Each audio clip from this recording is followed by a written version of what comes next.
Agalo okugumya bannayuganda nti tetugwamu maanyi. Mulimo gwaffe buli omu wali okulaba nti tukuuma eggwanga lino butiribiri era bw'otunuulira mu kanyomero kawaira ka duties of a citizen okusinza ku ssemateeka obuvunaanyizibwa bwa munnayuganda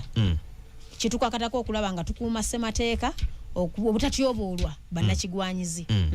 Ekirala nti bw'otunuulira waliwo ze tuyita national objectives and directive principles of state policy. Enyanjula wano mu ssemateeka nga tonatuuka mu articles ez'endala butya government bw'enaatambuzanga obuvunaanyizibwa. Mulimu objective 3 gye bayita national security and stability. Nti ebikola byonna bina government byekola ina okufuba okulaba ng'ekuuma obumu n'emirembe, unity and stability. And kakuloza akasooka kayina ensonga gye kajja era nga njagala banna abakulu abali mu bitongole ebikuuma ddembe. This is food for thought. Bakimanye nti ffe bakulembera tutwala obudde okulaba nga tugoberera amateeka. Kyo kijja babeerera kizibu nnyo okubanga bo be bakuumi b'amateeka, enforcers of the law. Ate okumenya amateeka nti bajja kutuuka nga tukyaba kitiibwa. Omanyi bw'ofuna omumenyi w'amateeka omwaŋŋanganga mumenyi w'amateeka. Objective 3.1 ekugamba nti all organs of the state and the people of Uganda shall work towards promotion of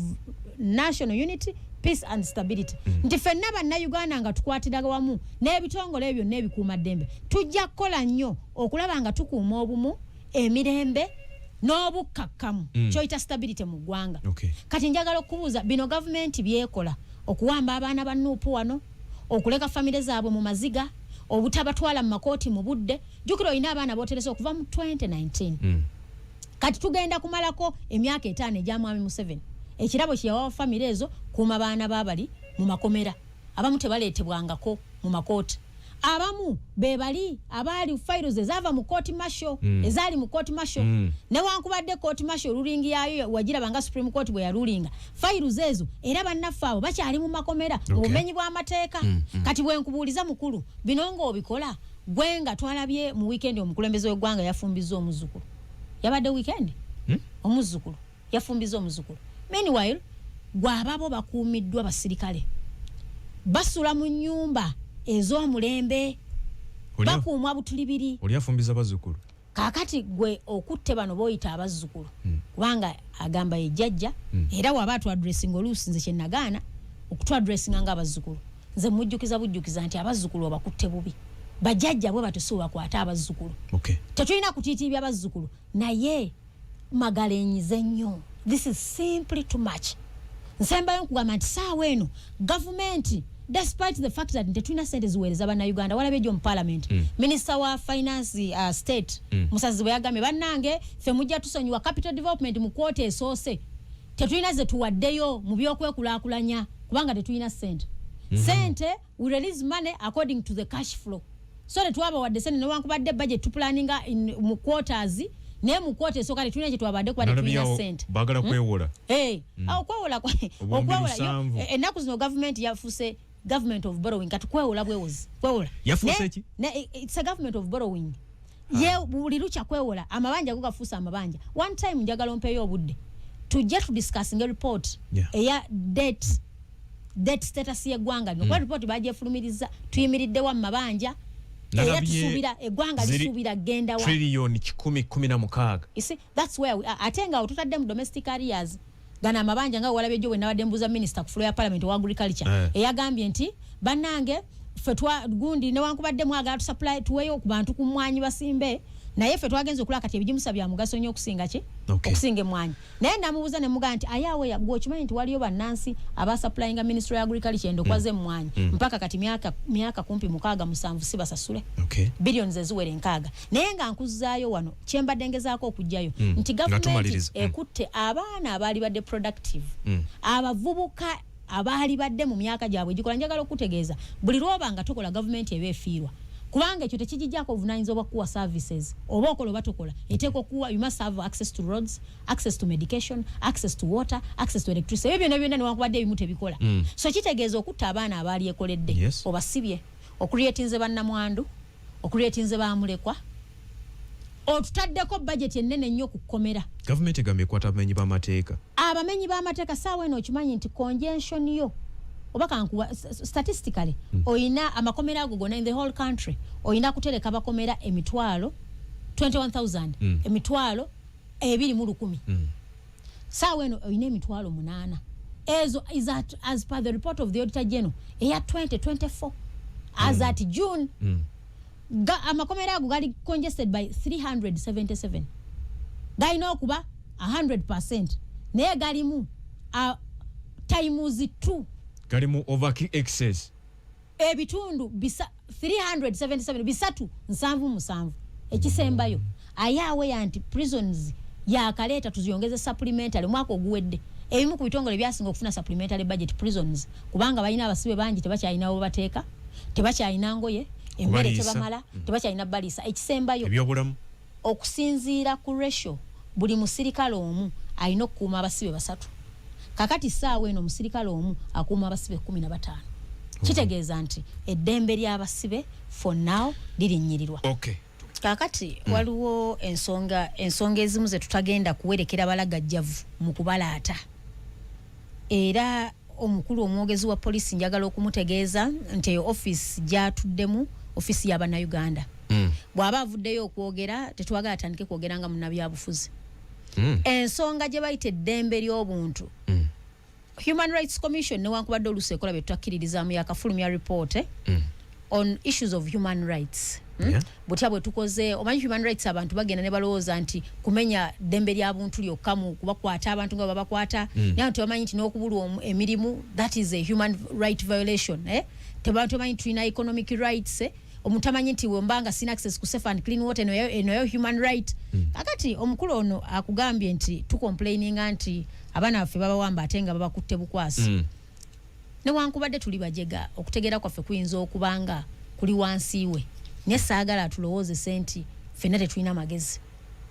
Bwe tudda ku nsonga ya okutyobola eddembe ly'obuntu mu butya abantu baffe bakwatibwa njagala okutegeeza omwogezi wa poliisi nti tewali agenda muwerekera mu lugendo lwa kulagajjalira mu bigambo. And I mean it. Yabiragajjalidde. Tewali agenda muwerekera mu lugendo lwa kulagajjalira mu bigambo mu ngeri y'okujooga Bannayuganda. Ffenna tukimanyi bulungi nti omuntu yenna nga agenda okukwatibwa emitendera mwayisibwa legally everyone knows nti bw'oba ogenda okuga nti Namugga bakomplaininga nti Namugga yazizza omusango guno okimanyi nti Namugga poliisi esobola okumpandikira gunde ebbaluwa nti nyabo tukusamoninze jangu ku poliisi olw'ensonga bweti ne bweti.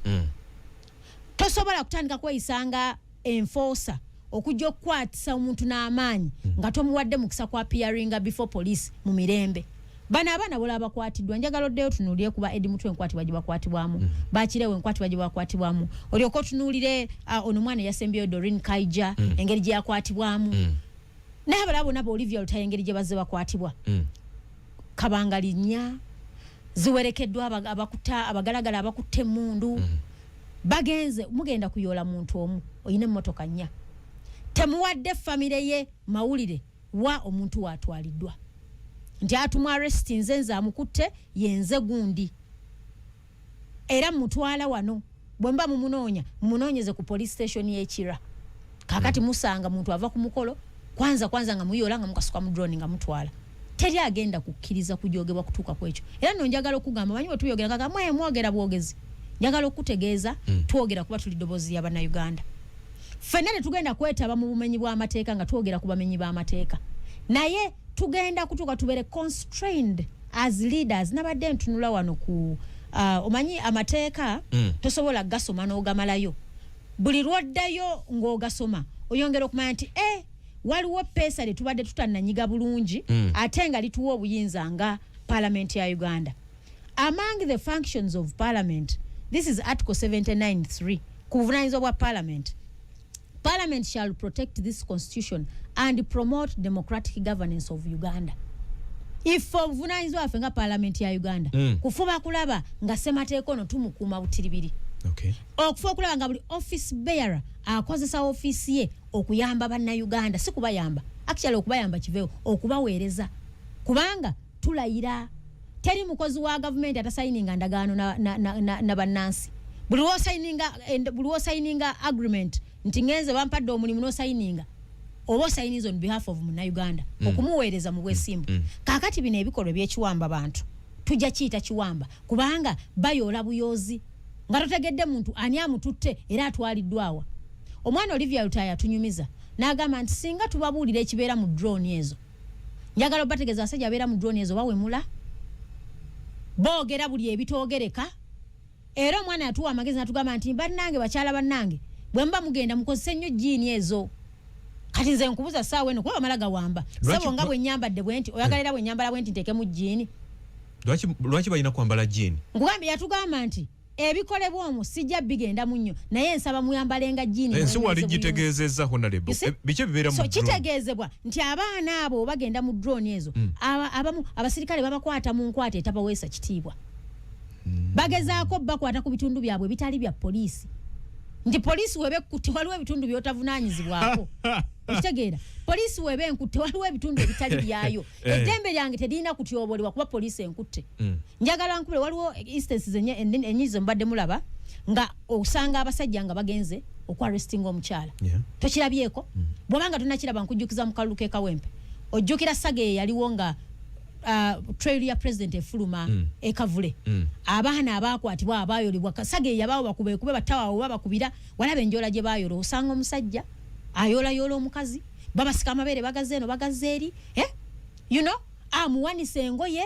ne weebuuza nti ddala ekyali poliisi ya Uganda are they trained abasirikale ba poliisi abasajja are they trained abasirikale ba poliisi abasajja bagenda mu kwarrestinga abakyala ne basindika abasirikale abasajja era nze njagala okubuza poliisi ya Uganda tuyina enough manpower mu bakyala okulaba nga bavunaanyizibwa mu kwarrestinga abakyala bw'oyogedde ku tteeka eryo ly'osomedde bannayuganda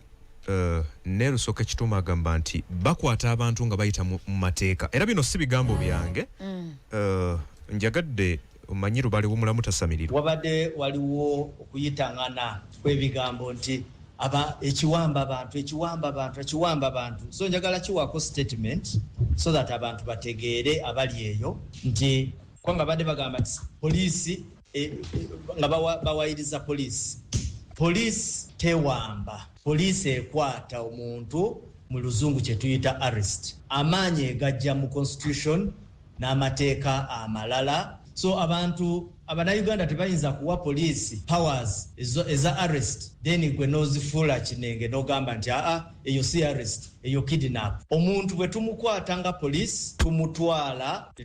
tumugulirawo file bwe tumala ne tumutwala mu kooti abantu be bagamba abanuupu nti twabawamba so fa twakakwata abantu 10 I think ndoza abantu 10 era nga 9 twabatwala mu kooti era waliwo omu we tugenda okutwala mu kooti either today oba enkya I think waliwo omukyala bwe tuba tusobodde okutwala omuntu mu kooti gwe amanyi ogajjawo agagamba nti oyo omuntu we tutwadde mu kooti muwambi kakati babadde ayogerako either today or tomorrow yatwaliddwayo ggulo tugenda mmujjakaawo omukyala Doreen Kaija naye mbadde njagala okujjayo ekinyusi nti agambye babakwata nga basinziira mu constitution gy'otusomedde awo omubadde etteeka ly'osomye kakati naye agamba nti kye bakola bakikolera mu constitution mwate ne mutambuza amawulire nti waliwo ekiwamba abantu mu Uganda omutuufu yaani ankoze bubi enkwata etambulidde mu ssemateeka enkwata gyakwatamu bakwata ennaku zino abakwata atya first of all asinzira mu nnyingo ki ekisooka asinzira mu nnyingo kubanga agambye amateeka yalibadde avuga nti ffe okusinza ku article bweti etugamba nti bw'oba ogenda yola buyozi kyansanyudde akugambye nti ono kuno kwatibwa kwe tukwata bannayuganda obuyinza butuweebwa bannayuganda mu kubakwata obuyinza butuweebwa bannayuganda kubanga ssemateeka eri endorsed by bannayuganda kakati ne yeerabira okimanyi nti ennaku zino arrests ezimu tezikyakolebwa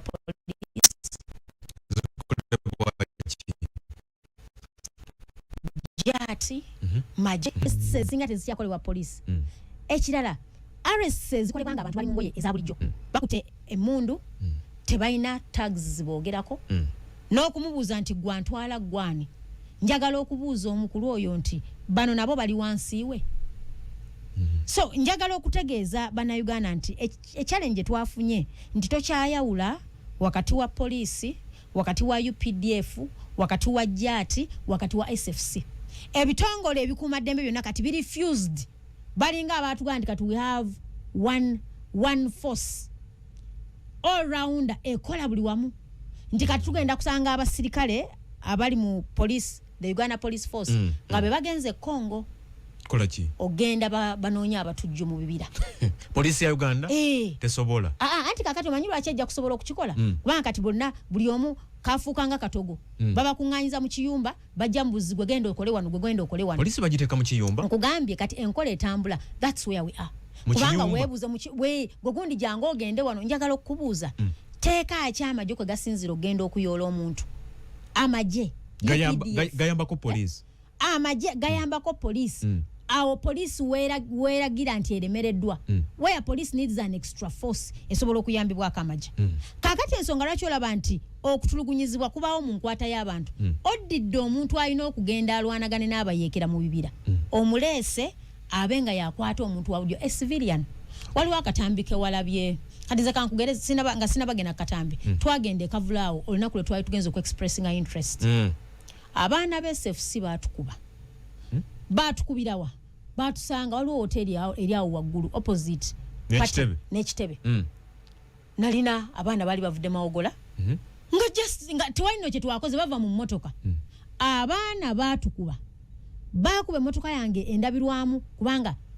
baali bakuba abamu ne bayingira bannegateko mu mmotoka bakuba ng'akuba wa SFC omusajja ne mubuuza abaana bano obakubira ki nangamba ddamu okimbuze n'enkimubuuza ne mugamba obakubira ki yali agezaako okubanga nsembere okunkubanduza omutima ne gumugamba nti kyokola si kituufu njagala okubategeeza abaana ba polisi waliwo walabye omuvubuka abo babadde nga SFC bamukuba n'awanika emikono omwana yafukamira wansi n'awanika emikono sango okulaga nti I'm not armed sirina kizibu kyonna gy'oli but they continued ne bakuba ne basamba osobola okuŋŋamba nti eyo yenkwata omukulu ono gy'ayogererako ffe gye twamuwaamu obuyinza nga bannayuganda gye twamuwa obuyinza atukwate mu nkwata eyo namba 2 njagala mbula etteeka erimukkiriza ogenda nayola abantu n'ababeeza mu budukulu for a week n'okwata omuntu n'abeera mu mikono gyo nga poliisi wiiki n'okusoba ng'abantu be tebamanyanga gy'ali era njagala mbulira etteeka lyakoleramu ng'akwata munnayuganda famire ye netandika kunoonya bunoonya mugendeko mu safe house ekireka mugendeko embuya ku CMI mugendeko wali ekira ku polisi mulabo bajali abamu ne batukoka ne baga nti tunoonyeza tubuliddwa katulinde kye banatugamba baba muli awo nga bagamba gondi bamututte ku polisi ya wano but when the family is very unaware wo muntu wali so njagala okutegeeza abakulu bano era alyose n'agamba nti offices zino zaffe njagala kuongera kujjukiza mwogezi wa polisi kumutegeeza nti eyo office gyalimu alimu agituddemu for and on behalf of Ugandans. He is paid asasula taxpayers money to render that service. Kino nkikugamba nga ndi wano radio 4. If abavunanyizibwa mu kulaba nga ssemateeka akuumibwa butiribiri tetugenda kuwa mwaganya gonna basiiwuufu bampisa kozesa offices za gavumenti bubi okutulugunya bannayuganda oyagana mugamu n'akolawo ki tugenda kusigala nga tukozesa omuzindaalo guno okwongera okuwa bannayuganda information but I believe omanyi bw'onyigiriza ennyindo ono kiwamba bantu luli abantu kati njagala kugeza abantu bajjanga ne babawambako omuntu nga bali awo naye nsabo njagala nebaza abaana eruweero nalaba ka video ako bajja okuwamba omuntu eruweero oba yali kansala nga yesimbyewo babalemesa omuyoola n'agamba mutubuulire mumutwala wa era mwamba mutwala mwe baani nyina kese yabadde wange kyalo bakita luwunga abaana bajjidde agaye gajjidde mu saati za kyenvu obukiri ku muyina bali mu saati za kyenvu nenga balina babiri bali muleeya bakutte emmundu bazze okukwata omuvubuka asiika capati mbukubanga tawagire NRM abatuuze beekozeemu omulimu ne bamugamba temugenda mujja wano temugenda kumujjawo andi ndidi tebamutu tebanagana njagala okwongera obbategeeza nti buvunanyizibwa bwa mukuma bannamu omuntu nga zobba kwatamu munnamu mumubuuze gwotwala omutwala wera gwani amutwala you are in a private car si motoka ya police oze mwambadde engoye za government eri mbuyinza muyola abantu teri agenda mwaganya kutandika kujoga bannayuganda kutuuka ku ekyo naddala nga mumenyedde emberi obuntu nina ensonga endala honorable twakitegedde jjo nti essomero lyammwe erya NUP leadership nebigenderako ebirala nti bulijjo liriwo mu bumenyi bw'amateeka twakitegedde jjo twakitegedde ku nsonga bweti Doreen Kaija bwe yakwatiddwa yaleeteddwa jjo mu kooti wabula egimu ku misango egimuvunaanibwa kukulira ssomero gavumenti lyetamanyiiko mu Uganda NUP kakati wano wetutuuse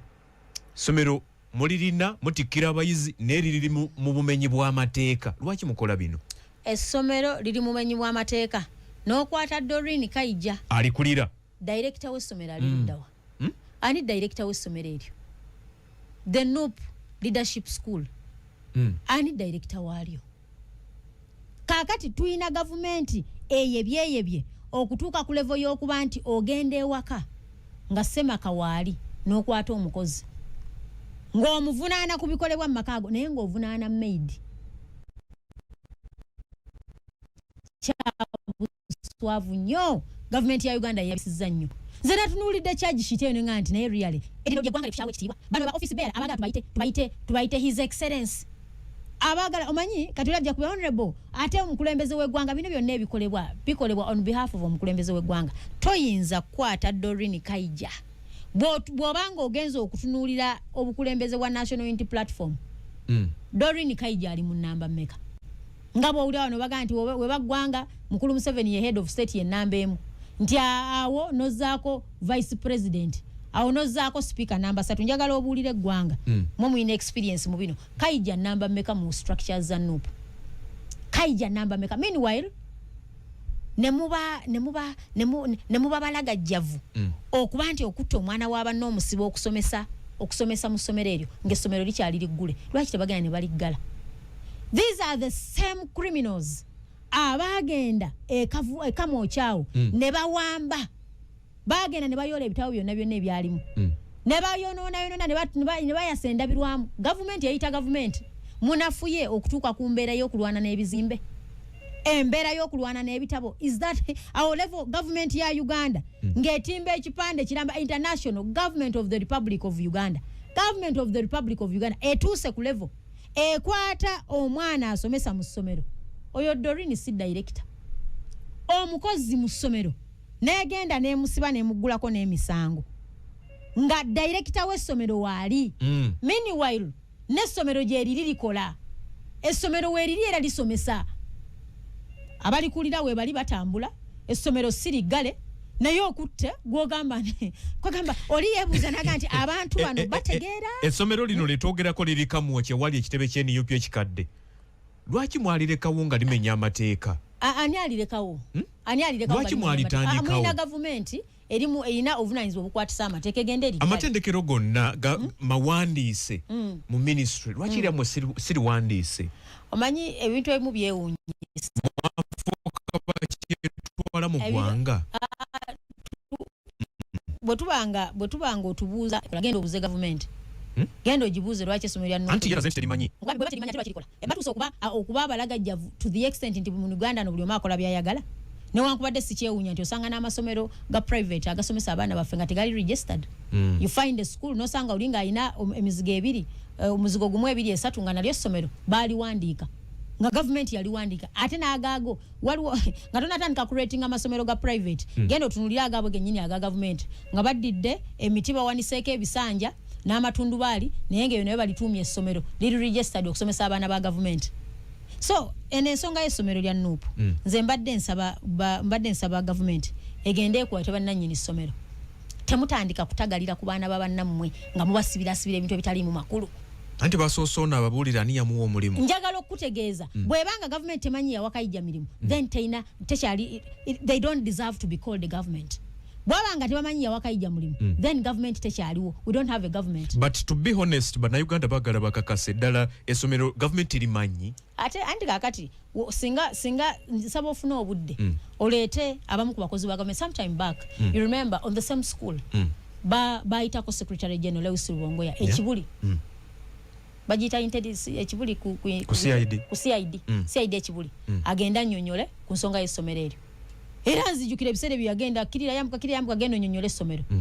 ne bamuleka secretary general nze mu kulowooza okwange nti bye baamubuuza yabiddamu bulungi abakulu ne babeera satisfied nti essomero libeerewo likole naye nga nsaba okutegeeza nti bino byonna oli wabiwuli ayinza okulooza tuli mu firimu era njagala okutegeeza abali ewo n'abawo omukisa okuba amasimu lejja kubuuza honorable Namuga ogwo omulama gwe muliko ddala mutuufu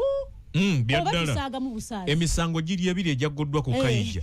Okukulira essomero. Gavumenti lyetamanyi. Era limenya amateeka we liri kati. Essomero eryo liri omusango gw'okubiri. Omusango ogwokubiri ogwaguddwa ku Doreen Kaija kwati yetaba mu dduyiro ow'ekinnamagye omumenyi w'amateeka gy'emisango ebiri egyamuguddwako okwawukanako n'abalala gubadde gumu ne kati ono ye bamugaseeko ogw'okukulira ettendekero eritalimanyiddwa. Twafunyeyo omusango omupya apart from unlawful drilling okukola mu exercise obumenya amateeka era twafunye n'omusango omulala ogw'okuba nti omwana ono asomesa mu ssomero erimenya amateeka terimanyiddwa gavumenti terimanyi. Nsaba okutegeeza abatuwuliriza nti eno si firimu naye bino byonna biri mu Uganda. We tulina abakulembeze abalina okufa okulaba nti buli munnayuganda ali safe. Ti buli munnayuganda waali akuumibwa. Njagala okutegeeza kyabulabe nnyo gavumenti ennamba okuvaayo negamba bannansi nti aweka mwocha. Njagala onkolereko research ombuulire closest police station eri aweka mwocha. Bw'ova otogenda wali ku Kira police teri somewhere around there. Kakati bwe tubanga ekitongole ng'ekyo kiri mu njegoyego z'ekibuga wano market because that is a city center. Era oluguudo olwo ndusangako nnyo abasirikale oluusi nga batambudde mu nnyiriri. Oluguudo olwo we luli oba UK embassy weeri UK wansi awo mu Kasenya awo waliwo embassy emu ekolerawo emirimu gyayo ng'okkawo wansi awo ekamwocha. Ekifo ekifaananako bwe kityo nga kiri mu kibuga wakati oluguudo oluusi n'omukulembeze w'eggwanga lwayitako ne tutegeezebwa nti gavumenti temanyi ssomero eryo. Nenga kyabulyaza amaanyi okulaba ekizimbe nti okulaba ekizimbe n'ebipande esobola okiraba si kizimbe kyokka anti kati nkugamba naye ebikolebwayo ebimanyi mu mateeka lwaki tebabiggala lwaki tebaligala njagala okutegeeza political parties ziba ne ze tuyita akademe zaazo ebbanguliro eyo leadership school of training abakulembeze baffe bayisa mu basics omukulembeze yeyisa omukulembeze eringa kyenga bola lwakwati fontindo bafuguli wagulu okusinga kyankwanzi nali leadership school of omutindo guli waggulu kweri omutindo guli eka mocha gwa waggulu ko kusinga oguli ogwekyankwanzi ensonga lwaki nkugamba nti gwa waggulu ko kuba ogwekyankwanzi gu trainings abantu emyaka kati 38 naye omutindo gw'abakulembeze gwongera kubeera gwa Kibogwe abave dinda kukatono wona abave ekyankwanzi omutindo gwabwe gwa wansi nnyo ate bwe josimu mbitugamba kugwabana abava ekamoja government training dda abantu emyaka 38 ngekosa leadership school eyekyankwanzi naye buli mwaka gw'ebyokulonda obukulembeze bwongera okukka ne buba bwa Kibogwe so a training si alimu ekizibu analysis bazene bakikuwa buli every level tinaye bannange otunulira parliament ezasookawo na zine ziriwo nga tulaba mutindo gukka ndi otunulira bakansala betwalina nakati bakansala embavute tinaye ate tuyina essomero ebbanguliro training abakulembeze ekyankwanzi kati be babangula be balwawo okutegeera oba ababangula be batamanyi kye bakola simanyi ku byombi so njagala okutegeeza bannayuganda nti tujje okubalaata mu bukulembeze ekigambo kye bayita governance and security eggwanga lyonna erinagenda mu maaso terisaagira ku bintu ebyo bibiri yeye ensonga lwaki nti bw'otunuulira enteekateeka ya government one of the areas ezikyasinza okutwala sente kumpi 18% of your budget egenda mu governance and security omukulembeze yenna compromisinga obukulembeze bw'ebyobufuzi ne institutions za government okitegeeza amazeewo eggwanga so guno omutindo bakulu omututadde otulowoozesa nti obukulembeze temukyalimu makulu era nakugambye nti faawo teri agenda kubawerekera mututuusa ku leve eyo era sebo tugenda kwongera okulwana ennyo okulaba nti buno bumenyi bw'amateeka luli mbebaza emikutu gya radio gino ez'enjawulo but naddala radio fo kati wano wendi mwebale okwongera okuwa abantu information because information is power okumanya gemaanyi kuba kati abantu basobola okuguguba kubanga balina obajja information era njagala nyongera okwasaba nti mwongere ogisunsula n'ogyekennenya abantu tubawe information eri reliable such that bwagenda okulirayinga okugamba omuntu okusinzira okugamba nti nedda kino muba mumenye mateeka nga tewali Uganda so kino kye bakola kiringa gavumenti etuyamba obuyambi kati naku zino wuli ensonga y'omusolo nze nali mpeereza sente z'omwana nga twasooka nituweereza $1,000,000 ne bansala $700,000 10 million so kati bino sente babasala je bagenze bafusenga bamulekwa naye bw'otunuulira kati ebitambula wano internal as a country Uganda kati bavijja kubamba government well president wa Nupu Kyagulanyi bw'atambula eyo ayo n'ekifaananyi ky'eggwanga kati njagala okukubuuza bino bye baakubye ku Abe BBC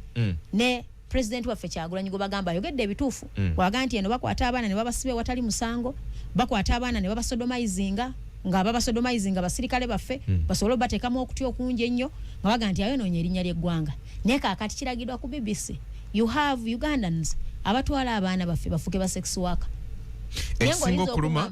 oyinza okumanya nti government erina intelligence okakasanga kino tekimanyi basobola okukola ku intelligence ani agenda okwesimbawo no then kitegeeza intelligence kati kankubuulire what you are forgetting is nti intelligence ya government as long as tutwaganyiza kuwangala kwa mukulembeze wa ggwanga mu ntebe kasita kibanga kyokola tekirina we kikoseza mwami Museveni kuba president wa Uganda ekyo kisobola okubeerawo otherwise eyo intelligence ne bakitegeera ne bakireka ne kitambula I'm telling you bwetubanga tuyina intelligence system in this country singa Katonda atuyamba ne bafuna Abe n'omubuuza nti ogw'omulimu ogukoledde ebbanga ki for how long have you been in this kind of assignment ogukoledde ebbanga ki tuliku government ina intelligence radio 4 radio 7 wamune radio 8 mwebale nnyo tuwuliriza Abe mwesigwa mu Uganda atunda banna Uganda abawala ebweru ne bakozesebwa mu bikolwa ebyokwetunda obwamalaaya naye ekivaamu abamu bafiirwa obulamu katujje katono ekibiina kya NUP wiiki eno okutuuka ndowooza nga 21 bali mu nteekateeka ya gabakadi onako olwaleero bali mu ku vetinga abagala ekifo ky'obubaka bwa parliament mu Greater Masaka n'ebitundu ebirala naye ebibuuzo biri bwe biti bannayuganda beebuuza engeri gye mukikolamu olunaku lumu okusunsula regions 3 kugamba ebibuuzo bisigalawo bingi ekibuuzo ekirala abantu abasunsula omutindo gwabwe nga basunsula babasinga omutindo nti ali ku level ya kansala ali mu kubuuza ebibuuzo nga bibuuzo mbaka wa parliament kwegamba kino mwakikola mutya engeri gye munaateekamu obwenkanya eri abo abaagala kadi y'ekibiina ekisooka nsaba within 2 minutes in concluding ku nsonga ya kiwamba bantu n'okukwata abaana baffe mu ngeri y'ekyeyononere njagala okugumya bannayuganda nti tetugwamu maanyi mulimo gwaffe buli omu waali okulaba nti tukuuma eggwanga lino butiribiri era bw'otunuulira mu kanyomero ka wakawaira ka duties of a citizen okusinziira ku ssemateeka obuvunaanyizibwa bwa munnayuganda kitukakatako okulaba nga tukuuma ssemateeka obutatyoboolwa bannakigwanyizi ekirala nti bw'otunuulira waliwo ze tuyita national objectives and directive principles of state policy enyanjula wano mu ssemateeka nga tonatuuka mu articles ez'endala butya government bw'enaatambuzanga obuvunaanyizibwa mulimu objective 3 gye bayita national security and stability nti ebikolwa byonna byonna government byekola ayina okufuba okulaba ng'ekuuma obumu n'emirembe unity and stability and kakuloza akasooka kayina ensonga gye kajja era nga njagala banna abakulu abali mu bitongole ebikuuma ddembe this is food for thought bakimanye nti ffe bakulembera tutwala obudde okulaba nga tugoberera amateeka kiso kijja babeerera kizibu nnyo okubanga bo be bakuumi b'amateeka enforcers of the law ate okumenya amateeka nti bajja kutuuka nga tutusyabawa kitiibwa omanyi bw'ofuna omumenyi w'amateeka omwaŋŋanganga mumenyi w'amateeka